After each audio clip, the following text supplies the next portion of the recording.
Ahlan wa sahlan yang berbahagia Al-Fadhil Ustaz Muhammad Zukri bin Abdul Jalil kerana sudi bersama-sama dengan Gemenur Iman dalam kuliah duha hari ini dengan kitab Al-Adab Al-Mufrad, juga bersama-sama yang dikasihi para pencinta ilmu, pencinta Al-Quran, sahabat-sahabat jannah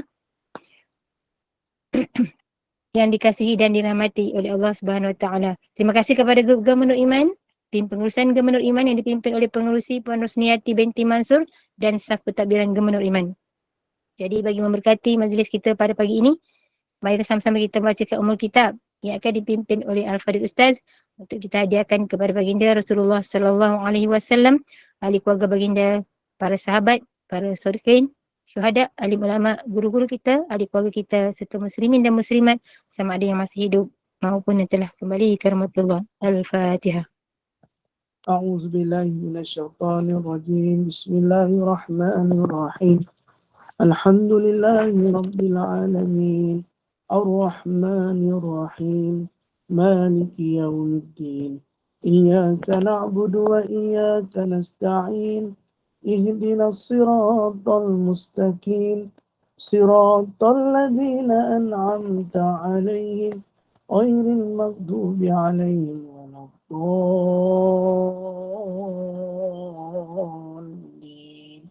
آمين. Amin, amin, amin ya Rabbal Alamin. Semoga Allah merahmati dan memberkati kuliah kita dan dapat berjalan dengan lancar. Saya dengan penuh ta'zim menyerahkan kepada Al-Fadhil Ustaz. Tafadhal mashkura. أعوذ بالله من الشيطان الرجيم بسم الله الرحمن الرحيم السلام عليكم ورحمة الله وبركاته الحمد لله رب العالمين والصلاة والسلام على أشرف الأنبياء والمرسلين وعلى آله وصحبه أجمعين سبحانك لا علم لنا إلا ما علمتنا إنك أنت العليم الحكيم رب اشرح لي صدري ويسر لي أمري واحلل عقدة من لساني يفقه قولي أمام فيا عباد الله اتقوا الله أوصيكم وإياي بتقوى الله فقد فاز المتقون قال الله تعالى في كتابه الكريم أعوذ بالله من الشيطان الرجيم يا أيها الذين آمنوا اتقوا الله حق تقاته ولا تموتن إلا وأنتم مسلمون صدق الله العظيم. Wahai kamu orang-orang yang beriman, bertakwalah kamu kepada Allah dengan sebenar-benar takwa. Dan janganlah kamu mati melainkan kamu mati sebagai seorang Islam. Alhamdulillah, summa alhamdulillah yang saya hormati sah pentadbiran Gemenur Iman yang saya muliakan, sahibul fadilah, tuan-tuan guru, para alim ulama dan seterusnya yang saya kasihi. Ayah-ayah, ibu-ibu yang dirahmati Allah Subhanahu wa taala. Apa khabar semuanya, sihat ke? Alhamdulillah. Pertama dan selamanya bersyukur kepada Allah Subhanahu wa taala dengan izin dan kasih sayangnya dapat kita bersama pada kuliah duha hari ini bagi membicarakan kitab Al-Adab Al-Mufrad. Di kesempatan ini saya rasa belum terlambat bagi saya mengatakan salam Sya'ban, 2 Sya'ban, yang mana tarikh hari ini tarikh yang indah. 23 hari bulan 2, 2023. Dan kalau kita singkatkan 23, 223. Maka 2323. 23223. Maka hari yang baik, tarikh yang baik. Mudah-mudahan hari kita juga menjadi hari yang lebih baik kepada hari-hari yang disebutkan, seperti mana hari-hari yang mendatangkan istiqamah dan juga kebaikan. Baik, terima kasih. Sebelum saya memulakan kuliah saya pada hari ini, tuan-tuan, mohon bicarakan sedikit komen yang mengatakan suara saya tak berapa jelas. Adakah benar suara saya tak berapa jelas? Jelas, Ustaz. Jelas, sangat-sangat. Ustaz, jelas. Jelas Ustaz. Jelas Ustaz.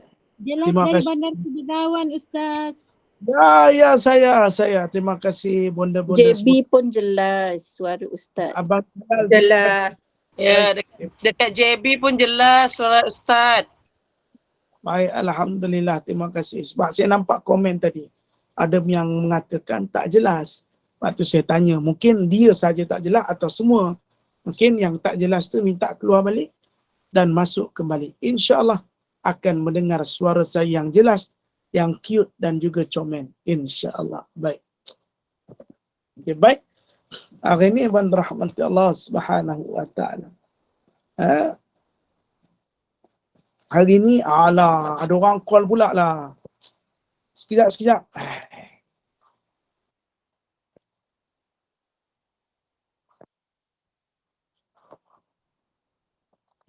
Ya.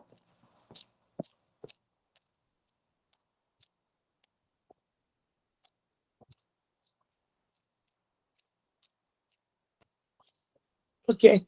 Baik, hari ini kita buka muka surat ke 103. Betul benar?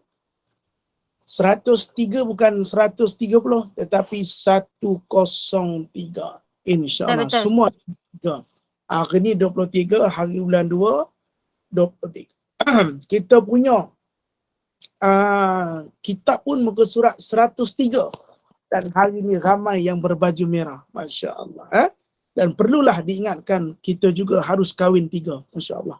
Baik, kita teruskan pada hadis yang ke-66. Okey? Baik. Kita kahwin 3. Masya Allah. InsyaAllah. Saya ikut Abang Jalan nanti. InsyaAllah. Baik. Disebutkan pada hadis yang ke-66. Babu la yu'zi jarahu. Bab pada menyatakan jangan menyakiti, iaitu mengganggu jiran. Haddasana Musaddadun qala haddasana Abdul Wahid qala haddasana Al-A'mashu qala haddasana Abu Yahya maula Jaddat bin Khubairah qala sami'tu Aba Hurairah yaqul qila lin Nabi sallallahu alaihi wasallam ya Rasulullah, inna fulanah taqumul lail wa tasumun nahar wa taf'al wa tasaddaqu wa tu'zi jibranaha bilisaniha. Faqala Rasulullah sallallahu alaihi wasallam, la khaira fiha hiya min ahlin nar. Qalu wa fulanah tusallil maktubah wa tasaddaqu bi aswarin wa la tu'zi ahada. Faqala Rasulullah sallallahu alaihi wasallam hiya min ahlil jannah. Apa katanya daripada Abu Hurairah radhiyallahu anhu? Beliau berkata, sesungguhnya seseorang bertanya kepada Nabi sallallahu alaihi wasallam, wahai Rasulullah, sesungguhnya fulanah ni apa? Perempuan. Fulanah ini sering melaksanakan salat di tengah malam. Maka dia bangun tahajud. Malam-malam dia berzikir, memohon keampunan kepada Allah. Malam-malam dia sering bersujud kepada Allah. Malam-malam dia sering membaca zikir kepada Allah dengan zikir-zikir munajat. Tubana ilallah wa raja'na ilallah wa nadimna ala ma fa'alna. Tubna ilallah wa raja'na ilallah wa nadimna ala ma.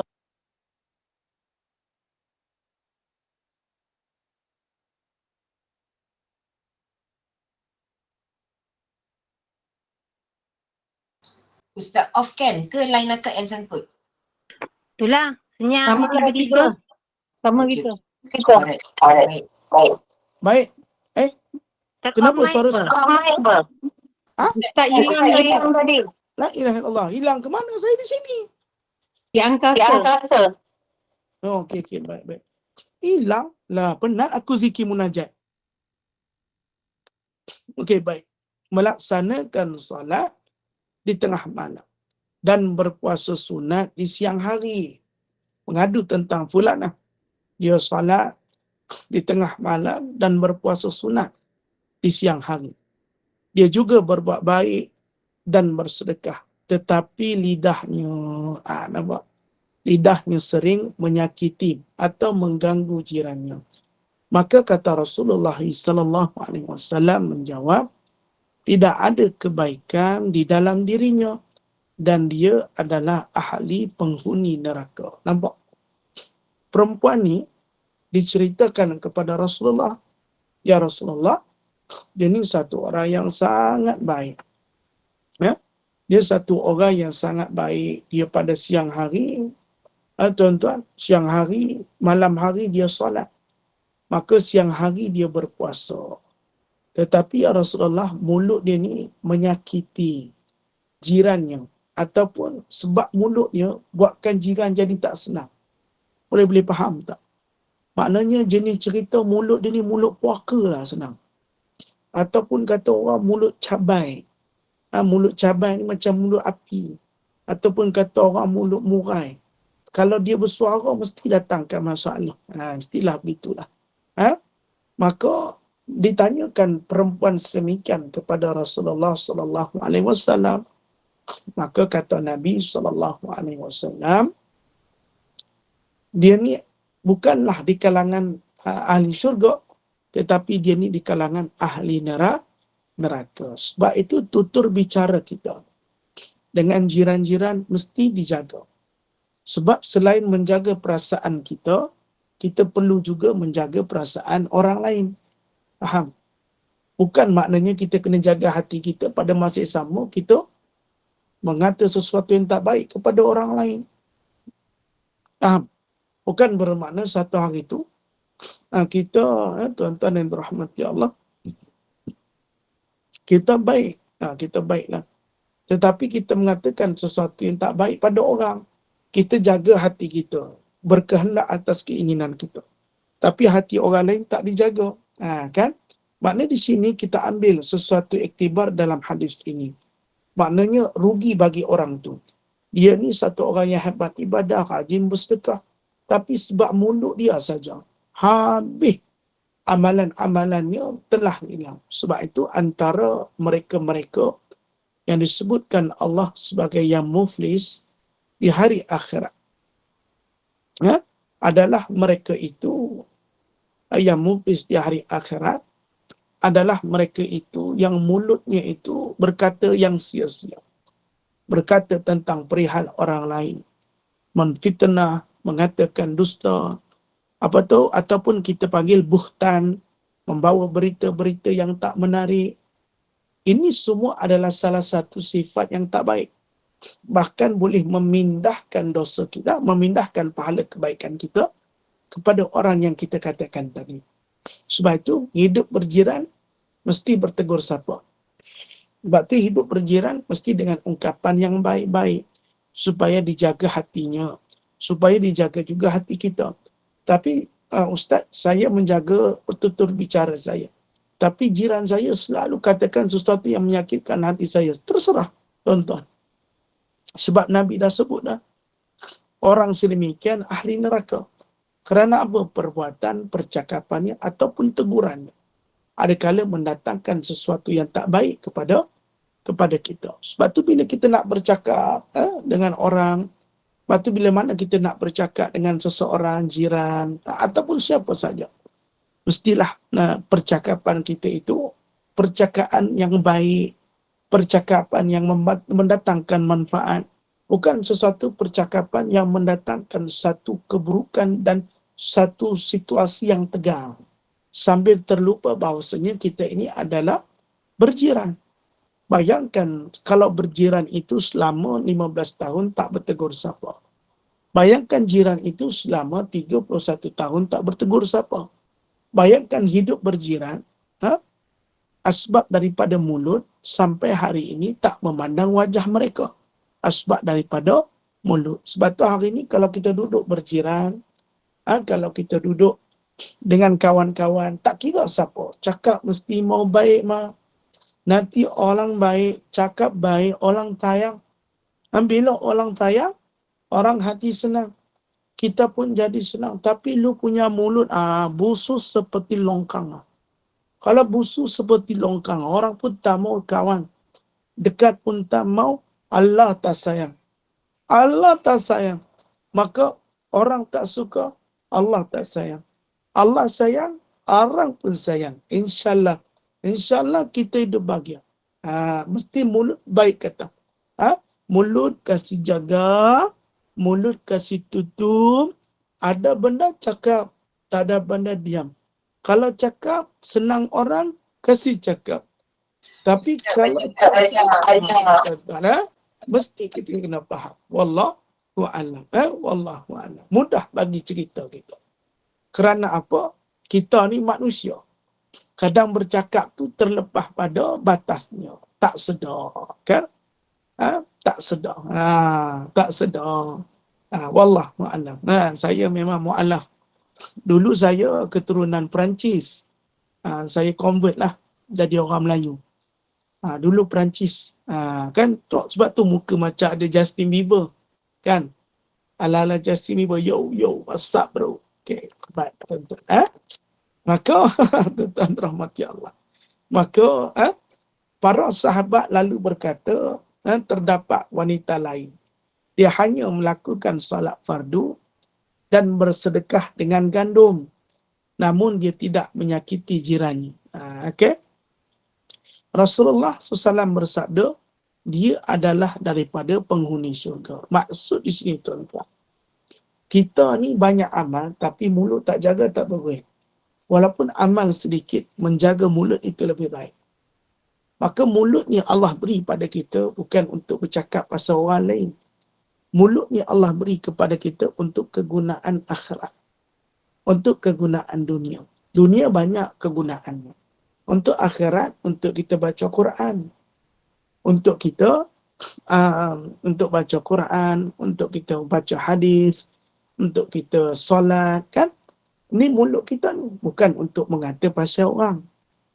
Tapi mulut ni kalau salah guna, walaupun ianya kecil amat, duduk dekat sini je. Tapi kalau salah guna, boleh jadi tuan-tuan dan puan-puan yang dirahmati Allah, boleh jadi kita masuk neraka. Seperti kata apa Nabi SAW, banyak amal, mulut tak jaga, bahaya. Tapi kalau mulut jaga, amal sedikit, bagus. Tapi lebih bagus, mulut jaga, amal banyak. Hak tu cantik. Tuan-tuan. Sebab tu kerana mulut, badan binasa. Mulut kita ni penyebab seluruh tubuh kita akan binasa. Binasa tu bagaimana? Sebab mulut kita. Kadang sebab mulut kita boleh berbunuh-bunuhan.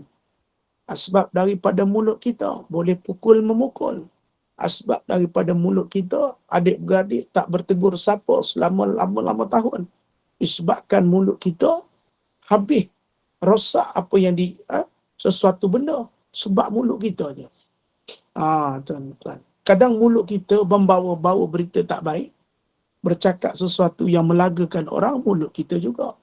Sebab tu jangan jadi orang sedemikian. Sebab Nabi kata, tak kisahlah kita ni kuat sembahyang malam pun, tak kisahlah kita ni kuat puasa siang pun, tapi kalau kita punya mulut tak jaga, tempat kita dalam neraka. Jaga-jaga. Waktu dengan jiran mesti mau baik. Tuan-tuan.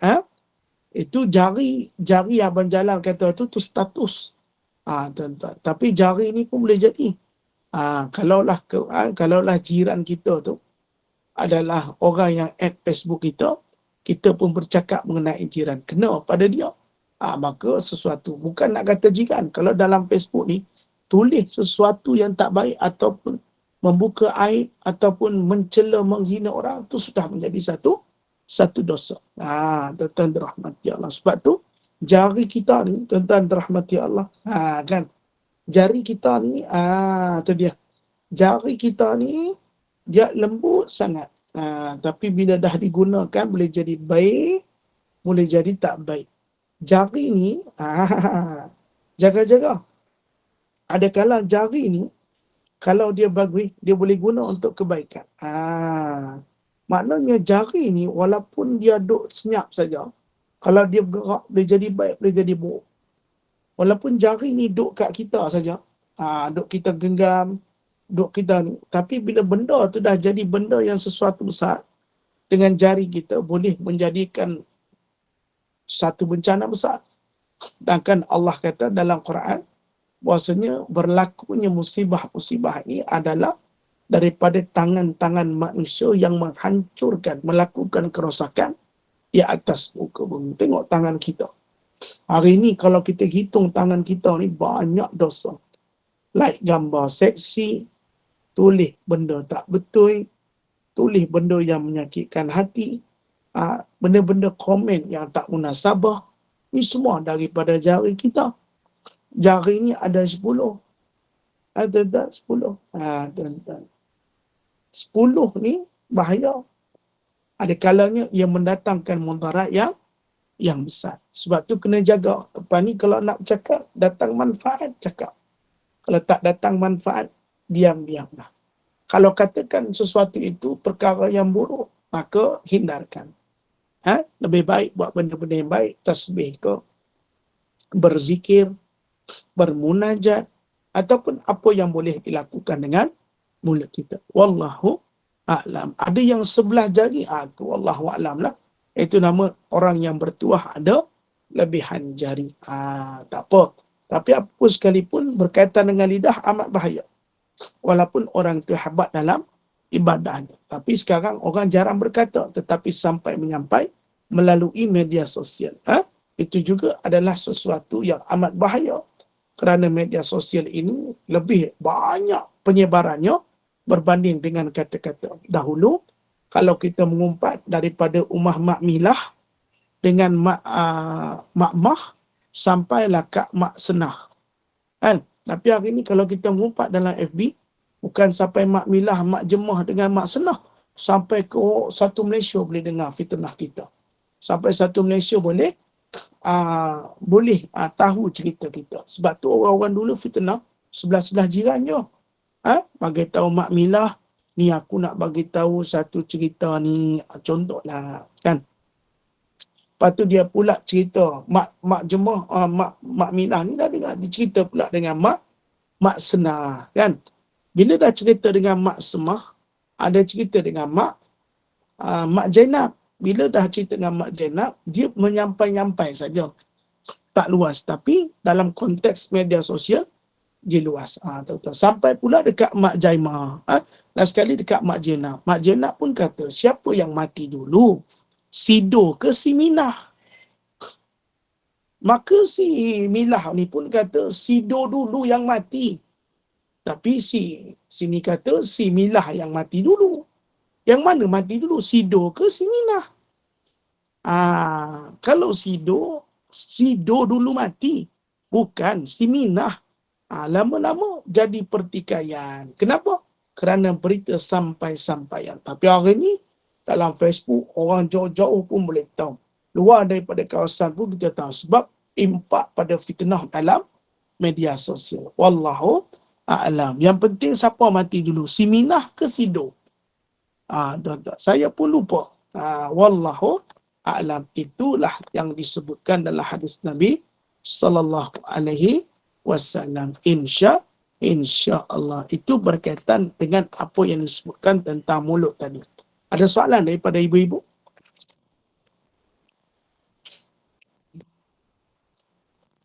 Ada soalan tentang hadis tadi? Mungkin ada yang nak bertanya, mungkin ada yang kurang berpuas hati, mungkin ada kemusykilan. Ya, biasanya melibatkan manusia ni, kita mesti banyak persoalan. Ada boleh ke tak boleh? Ustaz cakap macam ni, jadi saya ni ahli neraka ke? Saya tak kata, Nabi kata perbuatan itu cenderung kepada neraka. Makna faham tak faham benda tadi. Walaupun si fulan tu orang yang beribadah, tapi asbab mulutnya saja tempatnya boleh ke dalam neraka. Wallahu a'lam. Okey? Faham ke kurang faham? Okey. Ada soalan?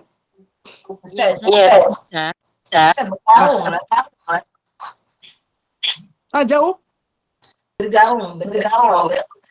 Bergaung. Okey je.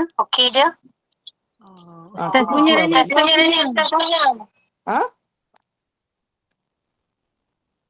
Dekat Johor Bahru. Okey. Ustaz Jelas. kena Kalau tak ada bergaul tu, ni ada bergaul Ustaz. Ustaz Ada kena bergaul ke? keluar dan masuk dulu. Saya kena keluar ke? Yelah sebab semua tahu. Apa salah saya sampai saya kena keluar? Tak ada Ustaz. Ustaz mute je. Ustaz keluar sebalik. Sabar je. Saya nak bertanya pun tak boleh bergema-gema. Allah. Kan? Subhanallah. Sian Ustaz. Dah tak masuk sudah. Merajuk pula. Rabiatul Zukri. Cikabung.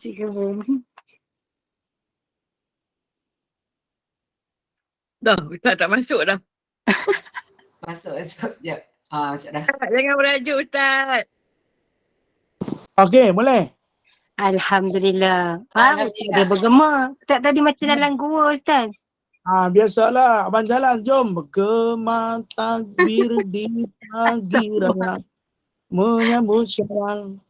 Bulan mulia. Nak raya. Assalamualaikum. Sabar Ustaz. Syaban belum habis lagi Ustaz. Teruskan. Kita nak bagi tahun ni kita pakai baju oren lah. Oren cantik. Ada soalan kot dari jemaah? Ada ke? Kak Ina nak tanya. Ya, nampak puannya.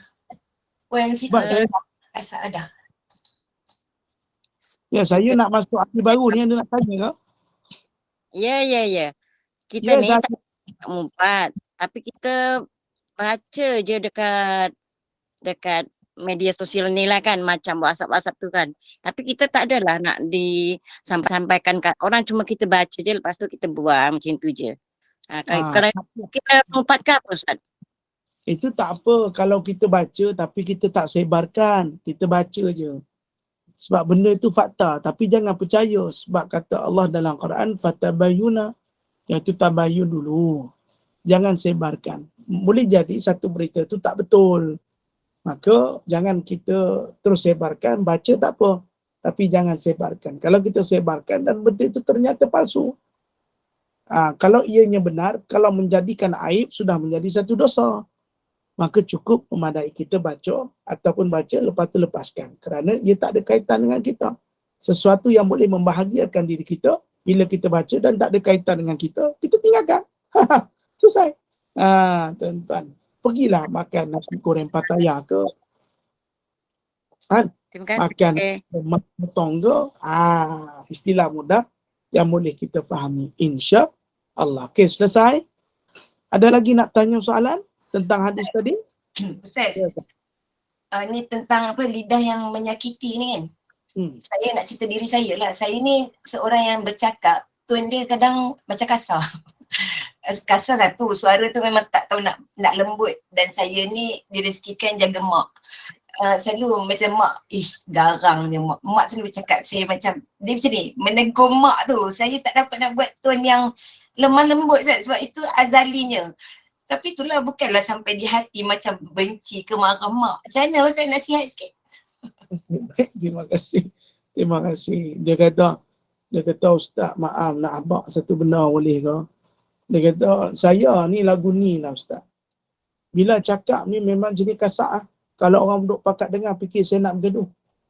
Padahal saya bukan lagu tu. Saya memang daripada azali kasar. Takkan kasar. Dengan yang tersayang takkan kasar. Kan? Dengan yang dicintai takkan kasar. Takkanlah tipu Takkan kasar saja. Mesti ada. Kan? Mesti ada manisnya. Sebab itu, tonton yang kita diberi kurniaan daripada Allah ni, Allah jadikannya mungkin daripada segi sifat kita sendiri. Okey, baik. Cuma berkata Kekanda Azrina kata apa? Dia kata kadang cakap kat mak ni kita kasar.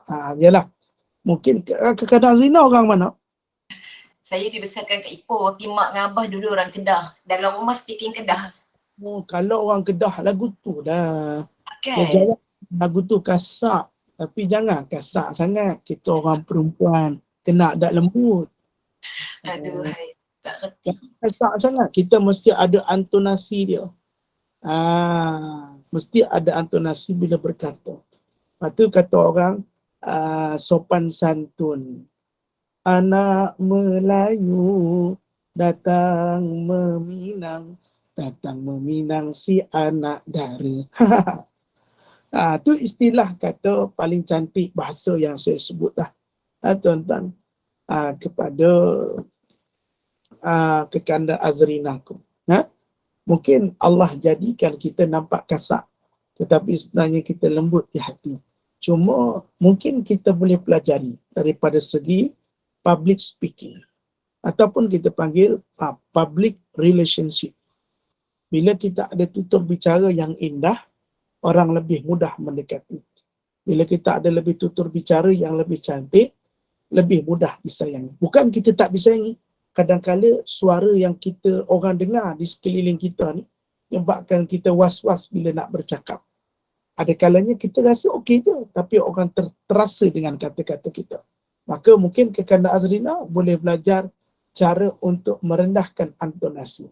Memang mungkin kita kasar, tapi intonasi itu kita turunkan. Maksudnya lebih cenderung keadaan lebih sopan. Mungkin kekanda Azrina ni dia punya key tu, key emissus. Okay? Macam saya punya key, saya low sikit, Dayang Nur Faizah. Kamu, sayang kamu, Dayang sayang kamu. Macamlah contoh. Contoh. Key saya Dayang Nur Faizah. Mungkin key kekanda Azrina emissus. Okay? Mungkin kena turunkan sikit. Tuan-tuan yang dirahmati Allah Subhanahu wa ta'ala. Wallahu a'lam. Mungkin kasar tu mungkin satu teguran buat kita lah.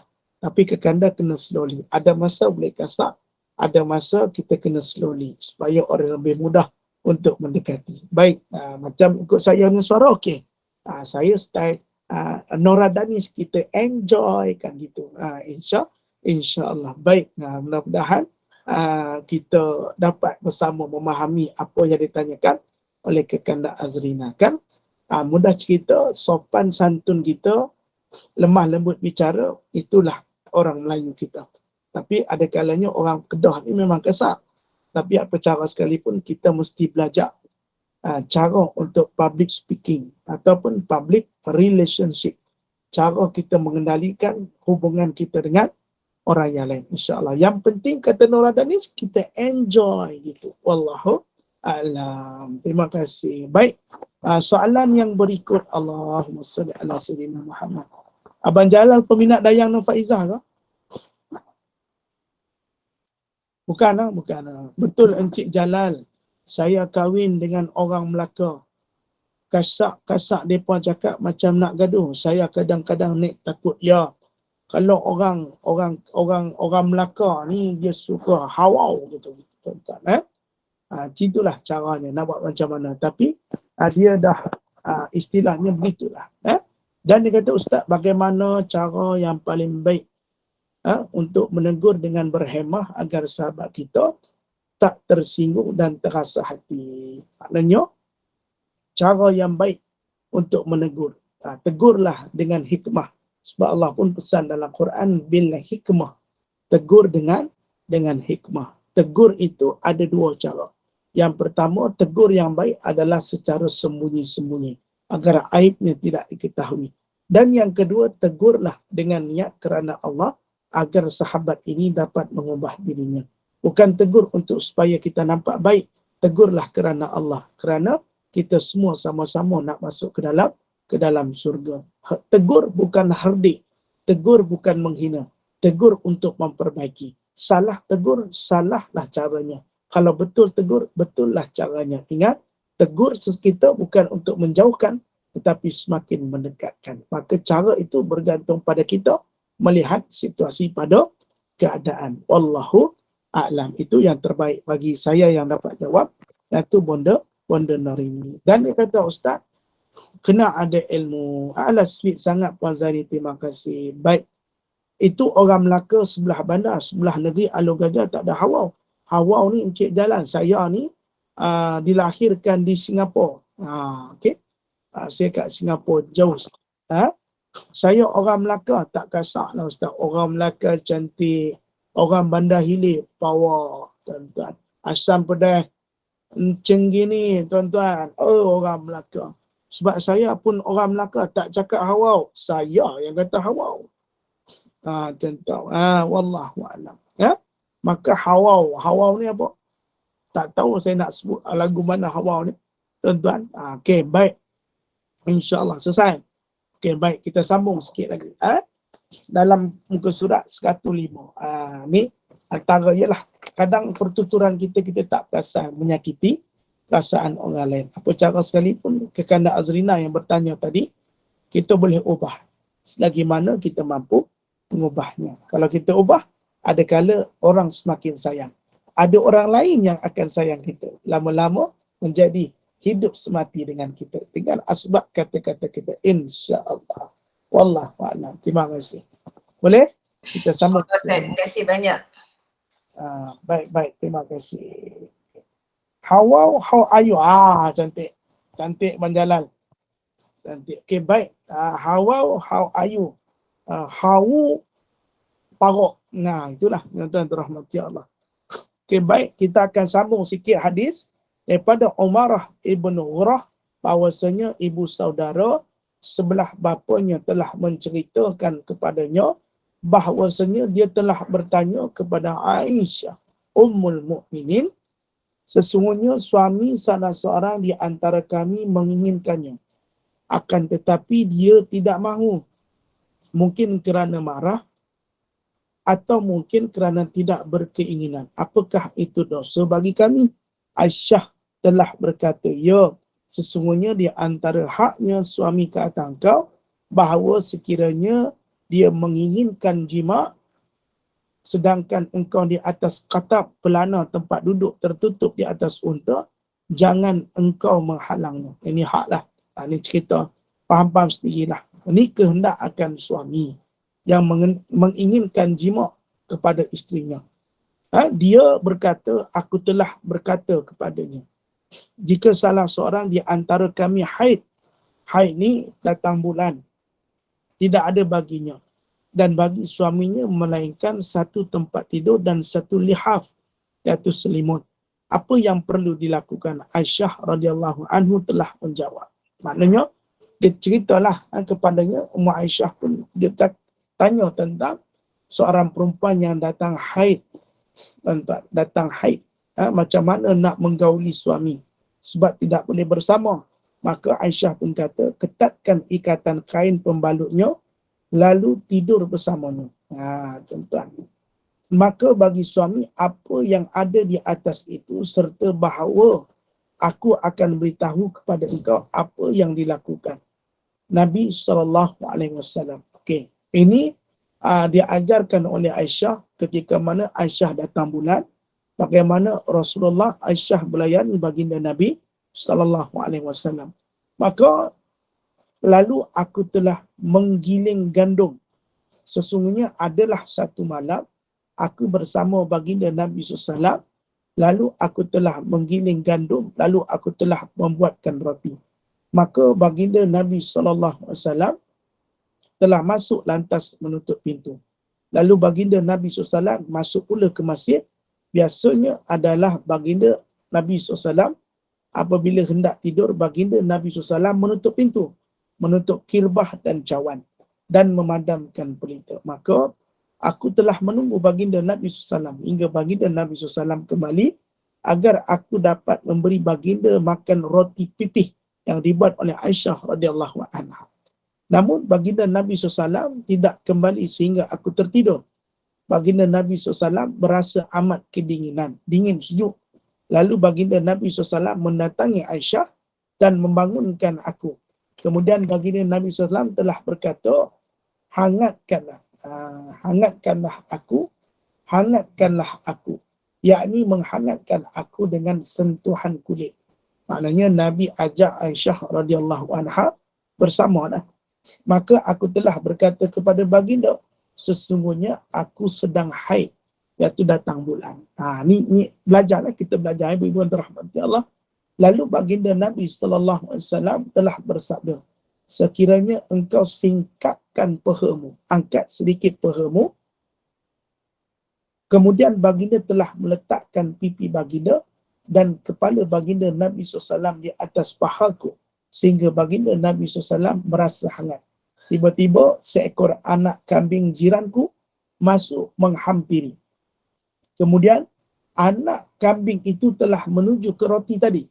Roti apa? Iaitu roti yang dibuat oleh Aisyah radhiyallahu anha. Lalu mengambilnya. Kemudian ia pun berlalu pergi. Aku menggerakkan badanku daripada baginda Nabi SAW dan baginda pun terbangun. Maka sewaktu itu baginda duduk di paha Aisyah radhiyallahu anha. Maka pengajaran hadis ni, yang pertama, saat suami ingin melakukan persetubuhan, maka wajib bagi. Kalau menolaknya berdosa. Kalau dalam sedang keadaan haid, hanya tidak boleh disentuh di bahagian bawah saja. Selebih daripada bahagian itu dibenarkan. Di saat haid datang bulan. Dan juga ketika bersama dengan Nabi, Nabi panggil di paha Aisyah, ada anak kambing masuk, anak kambing ambil roti dan keluar. Lepas tu Aisyah pun duk kalut gerakkan badannya dan ketika itu baginda pun terbangun. Lalu aku telah mengejar. Aisyah umpilah kejar siapa? Kejar anak kambing tadi. Tuan-tuan. Dan halau anak kambing itu hingga ke pintu. Lalu Nabi SAW telah bersabda, engkau ambillah apa yang engkau dapat daripada rotimu. Dia nak roti daripada kambing tu ambil balik. Dan janganlah engkau ganggu jiranmu kerana anak kambingnya. Maksud dia, jangan sebabkan jiran nak tidur, sebabkan anak kambingnya, kau mengganggu jiran engkau yang sedang istirahat. Faham? Tak boleh ganggu jiran kita. Sebab itu kalau kita hidup berjiran, nak start motor, kalau motor kita tu jenis bunyi brom tak boleh start sampai mengganggu jiran kita. Tolak dulu ke depan sampai tepat pada waktunya agak selamat. Barulah kita start motor. Faham? Kita berkaraoke dekat rumah. Kenangan manis kau dan aku takkan terusik duri ranjau. Pun kita menyanyi. Tapi dengar jiran sebelah nak tidur, jadi berdosa. Faham? Terima kasih. Selamat dia tahu lagu ni. Masya Allah. Orang. Tuan-tuan rahmati Allah. Kan? Kalau kita tengok cerita Piramli. Seperti mana Kekanda Azrina kata, ni kenapa bang? Ni motor ni tak boleh start. Kata Aziz Sadar, dia mesti ditukar dengan enjin buluh. Ataupun exhaust buluh. Lalu disat tersangkut dekat atas. Dekat atas mana tuan-tuan? Iaitu dekat atas rumahnya. Dan ada pula saat nak tidur, dibising-bisingkan pula, acik, apa malam-malam gaduh. Pun sama. Itu cerita yang baik tuan-tuan. Jiran sedang tidur, jangan diganggu. Tengok apa terjadi. Lepas tu pula berjoget pula, main saxophone. Langsung diikat. Habis kaki ya. Ya Marjina ya. Ya Marjina ya. Ni abang ni. Sekali dia buka rupanya didebik. Sebab main saxophone. Dalam cerita, bujang lapuk. Alibaba bujang, pendekar bujang lapuk. Alibaba, seniman bujang lapuk. Cerita tu tuan-tuan. Dia tiup saxophone malam-malam. Orang nak tidur. Mana boleh? Maznah ya. Betul tu maznah. Pandai pancalan. Ya. Tuan-tuan rahmat ya Allah. Ya. Cerita ni banyak. Motok naik bumbung, aci, bergaduh suami isteri. Ada pula, datang pula. Maznah ya. Maznah. Pun kena bantai. Lepas tu dah pula kahwin dua. Pun bergaduh lagi. Banyak cerita lagu tu tuan-tuan. Lepas tu tak sah. Kahwin lebih daripada satu. Okey? Wallahu'alam. Terima kasih. Tidak memahami. Macam cerita. Sebab tu cerita Piramli ni, dia bagusnya. Otak Piramli ni, dia cerita dia tu cerita menarik. Lawaknya ada, tapi pengajarannya sangat banyak. Tak boleh kita ganggu jiran. Dosa. Sekalipun jiran itu bukan orang Islam kita. Tengok main motor. Tak boleh bising-bising. Kita mesti jaga hak jiran kita. Sebab tu jiran kita ada yang sakit, jiran kita ada baru nak lelak mata. Tuan-tuan. Tapi kalau macam contoh kita nak renovation rumah pun, sebab akan keluar bunyi-bunyi bising, tak apa. surga, tak ada masalah. Tapi yang penting sekali, mesti kita bagi tahu, minta maaf ya, bising sikit lah sebab buat renovation. Mesti bagi tahu. Tanda kita hormat kepada beliau. Wallahu a'lam. Dan hadis yang terakhir, haddatsana Sulaiman bin Da'ud Abu Rabi' qala haddatsana Ismail bin Ja'far qala haddatsana Al-Ala bin Abdurrahman an Abi Hurairah radhiyallahu anhu anna Rasulullah sallallahu alaihi wasallam qala yadkhulul jannah man la ya'manu jaruhu bawa'iqah. Tuan rahmat ya Allah. Daripada Abu Hurairah radhiyallahu an bahasanya Rasulullah SAW bersabda, tidak akan masuk surga sesiapa yang jirannya tidak aman daripada gangguannya. Wallahu a'lam. Kita akan masuk surga kalau orang jiran-jiran yang mendatangkan masalah. Tidak akan masuk surga bagi jiran-jiran itu yang suka mencari masalah. Tidak akan masuk surga jiran-jiran itu sekadar hidupnya itu mengganggu ketenteraman jiran yang lain. Maka tidak akan masuk ke dalam surga. Maka jadilah kita jiran yang baik agar kita masuk surga dengan amal ibadah kita. Jangan bazirkan amalan kita asbab perbuatan yang tidak baik kepada jiran kita. Wallahu a'lam. Itu berkaitan hadis ke-106. Insya-Allah pada muka surat 106 dan kita akan masuk pada muka surat 107 pada pertemuan yang akan datang pada minggu hadapan. Ada 8 minit insya-Allah. Kita buka soalan mungkin marjinah, mungkin maznah ataupun siapa-siapa nak bertanya dipersilakan. Ya, sila.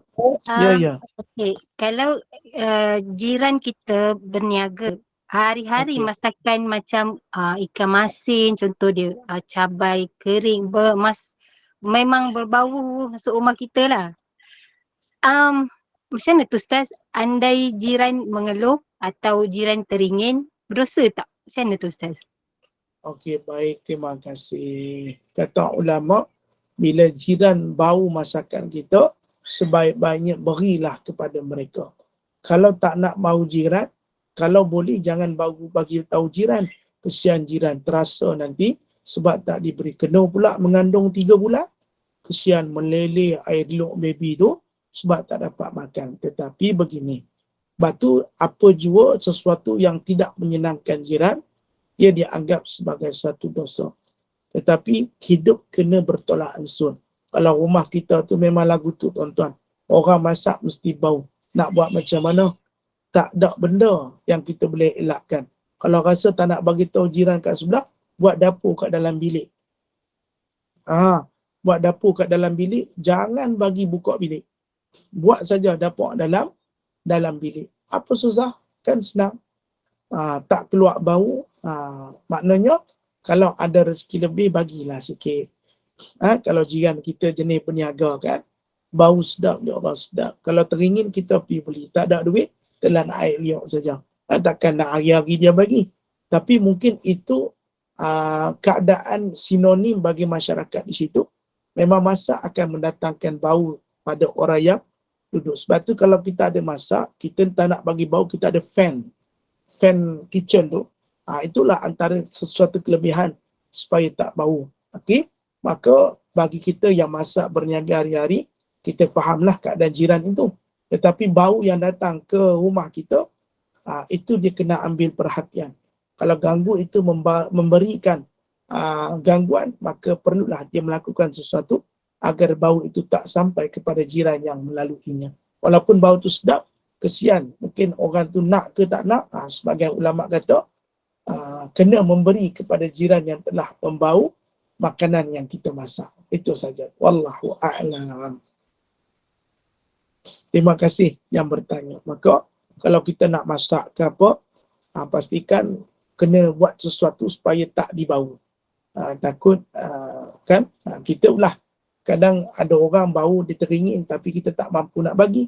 Sebab tu pakailah sesuatu cara supaya kita tak keluarkan bau tersebut daripada dihidup oleh orang yang lain. Wallahu a'lam. Terima kasih. Ada soalan lagi? Silakan. Kenapa? Kerana Amira masak sampai keluar ke bau? Tak adalah. Adalah yang meniaga hari-hari mesti masak, mesti berbau sampai sini Ustaz. Tapi kita redha Ayolah, je. kan, minta sikit. Bau saja hantar sekali isinya. Assalamualaikum Ustaz. Faham? Ustaz ini pula kan, apa ni, dalam keadaan sekarang kan, barang-barang kan semua mahal Ustaz. Habis tu, ajaran tu, yelah sebelah lah kan, cowok flat kan. Hari-hari kita ada buat jenis bau di mata Sadin Ustaz. Ustaz Sadin, dia kesian tu. Apa, macam susah lah. Tapi macam mana macam kita nak bagi dia ke, apa ke, nanti takut segan pula apa benda kan. Macam mana kita nak buat Ustaz? Kesian dia Ustaz. Hari-hari Sadin Ustaz. Soalan ni? Hari-hari dia masak sardin, jaran saya. Macam bawa hari-hari sardin aja kan. Kesian ni. Mungkin, yelah, sekarang kan barang-barang kan mahal Ustaz. Jadi macam, mungkin lah, dia tak mampu ke apa ke kan. Tapi kalau macam kita nak bagi tu macam mana Ustaz? Nak bagilah, nak apa. Macam mana tu? Kalau makan sardin tu kau orang susah tu. Ya, yang termurah kan sardin Ustaz. Yang termurah kan sardin Ustaz. Macam ikan sekarang mahal Ustaz. Itu kan kesian juga. Saya dah macam ragu lah apa ni, bau dimasak sardin lagi. Sebenarnya bagi saya sardin tu adalah makanan yang agak mahal. Bagi saya, sebab saya bukan orang kaya. Bagi saya lah sardin tu adalah satu makanan yang mahal. Kalau melainkan dia makan benda tu hari-hari, kira kena bersyukur lah. Itu bukan susah tu. Sebab sardin tu satu tin saja dekat 9-10 ringgit. Kalau dia makan, ialah satu keluarga kan. Dia bukan orang susah, tapi dia nak masak senang. Dia tak nak benda remeh. Lepas tu dia masak sardin je. Sebab kita kata dia susah. Kalau dia di rumah kita, kalau dia betul susah, yang susah tu dia tak makan langsung. Itu kita kata susah. Tapi kalau ada makanan, mungkin dia senang lah tu. Kalau nak kata susah, makan nasi suam dengan air garam ataupun garam. Itu susah. Tak masak langsung tu susah. Tapi kalau masak tu belum kira susah lagi lah.